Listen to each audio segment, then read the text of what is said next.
Unmarried girl भी अब MTP act के अंतर्गत अबॉर्शन के लिए अप्लाई कर सकती है।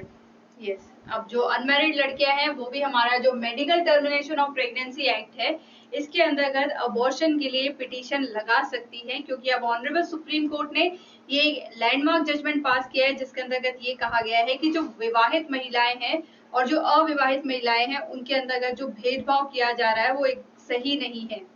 तो अब जैसे मैरिड वुमन यहाँ पर एमटीपी एक्ट के अंतर्गत अबॉर्शन के लिए अप्लाई कर सकती थी, तो उसी तरीके से अब जो अनमैरिड लड़कियां हैं वो भी अब एमटीपी एक्ट के अंतर्गत अबॉर्शन के लिए पिटीशन लगा सकती हैं। क्या है ये पूरा केस आज हम इस वीडियो में डिस्कस करेंगे। तो मैं एडवोकेट खुशबू जहांगीर स्वागत करती हूँ आपके अपने यूट्यूब चैनल वकील करो पर। अब इस थोड़ा सा इस एक्ट के बारे में पढ़ लेते हैं कि एमटीपी एक्ट क्या कहता है। तो एमटीपी एक्ट जिसे हम medical termination of pregnancy act कहते हैं, इस एक्ट के अंतर्गत 2021 में ही बहुत सारे अमेंडमेंट किए गए हैं। इस एक्ट के अंतर्गत ये लिखा हुआ है कि कोई भी जो मैरिड वुमन है वो अबॉर्शन के लिए अप्लाई कर सकती है यदि उसके बच्चे को कुछ भी एबनॉर्मेलिटी होती है प्रेगनेंसी के दौरान, या फिर उस महिला की जान को खतरा होता है,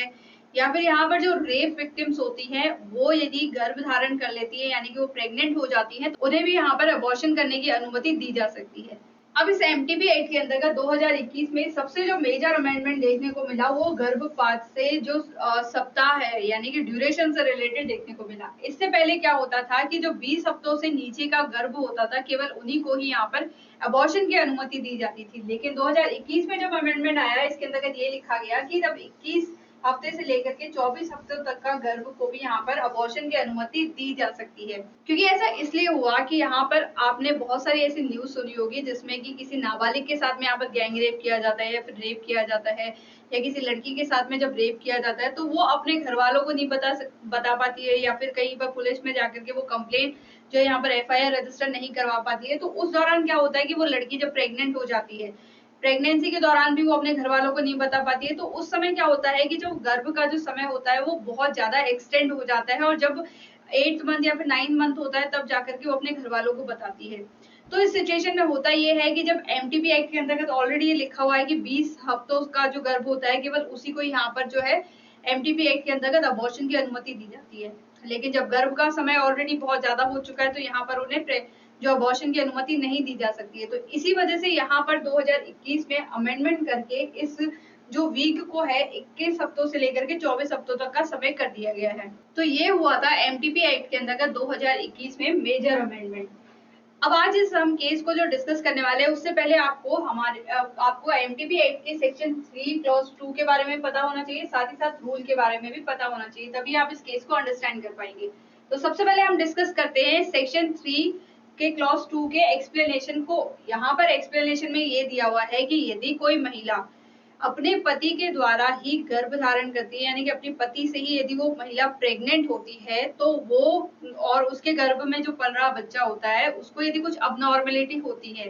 जैसे मान लो वो उसका कुछ अपंग पैदा होता है आने वाले समय में, या फिर उसके कुछ दिल में छेद होता है, जब उसको सोनोग्राफी में ऐसा कुछ पता चलता है तो केवल उन्हीं सिचुएशन में यहाँ पर जो है उसे अबॉर्शन की अनुमति दी जा सकती है। इसके साथ ही जो रेप विक्टिम लड़कियां होती है उन्हें यहाँ पर एमटीपी एक्ट के अंतर्गत अबॉर्शन की अनुमति दी जा सकती है। इसके साथ ही जो हमारा एमटीपी एक्ट का रूल 3 क्लॉज बी है वो ये बात करता है कि सिर्फ और सिर्फ मैरिड लड़कियां ही इस एक्ट के अंतर्गत अबॉर्शन के लिए अप्लाई करती है और अप्लाई कर सकती है। लेकिन यहाँ पर जो अनमैरिड लड़कियां हैं उनसे रिलेटेड कोई भी बात नहीं करी गई है इस एमटीपी एक्ट के अंतर्गत। लेकिन अब जो केस आया है इस केस का नाम है एक्स वर्सेस प्रधान सचिव के खिलाफ किया गया था, और स्वास्थ्य विभाग के खिलाफ किया गया था, और दिल्ली गवर्नमेंट के खिलाफ भी उस लड़की ने केस किया था। तो अब इस केस में हुआ ये कि जो महिला थी उसकी उम्र थी 25 साल। ये अपने पार्टनर के साथ में लिव इन रिलेशनशिप में रहती थी।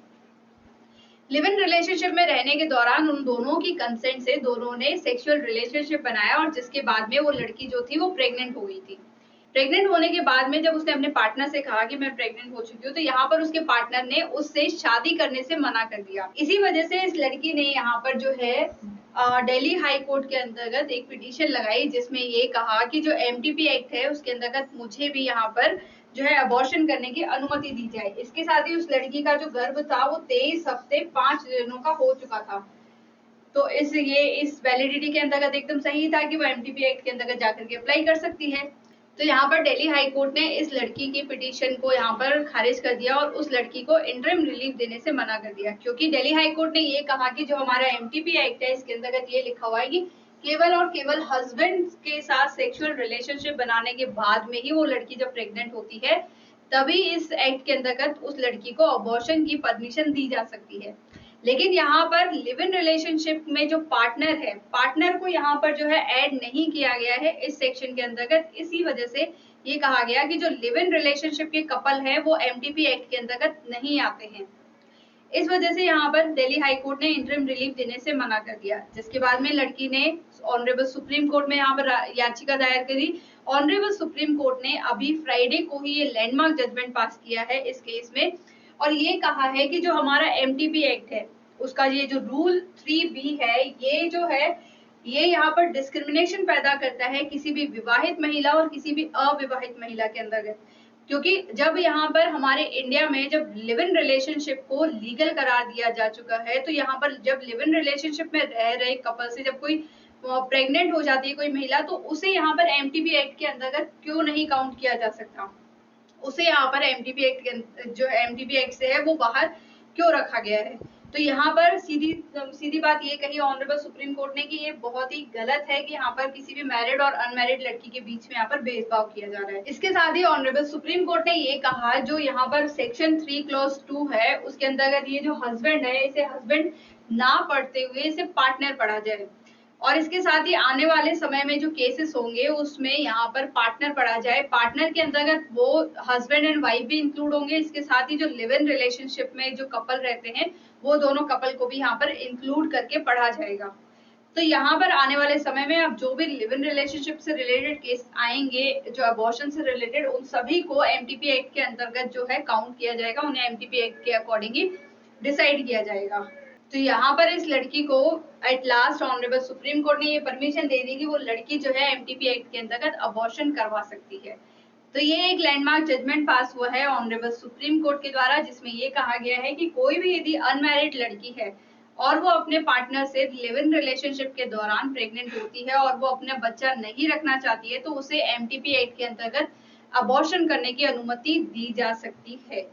तो आज की वीडियो के लिए बस इतना ही। मैं उम्मीद करती हूँ कि मेरे द्वारा दी गई इन्फॉर्मेशन आपके लिए बहुत ही यूजफुल रही होगी, और आपने एंड तक वीडियो देखा है तो आप प्लीज लाइक करें, शेयर करें, साथ ही साथ सब्सक्राइब भी करें हमारे यूट्यूब चैनल वकील करो को। तो मिलते हैं अगली वीडियो में, तब तक के लिए थैंक यू।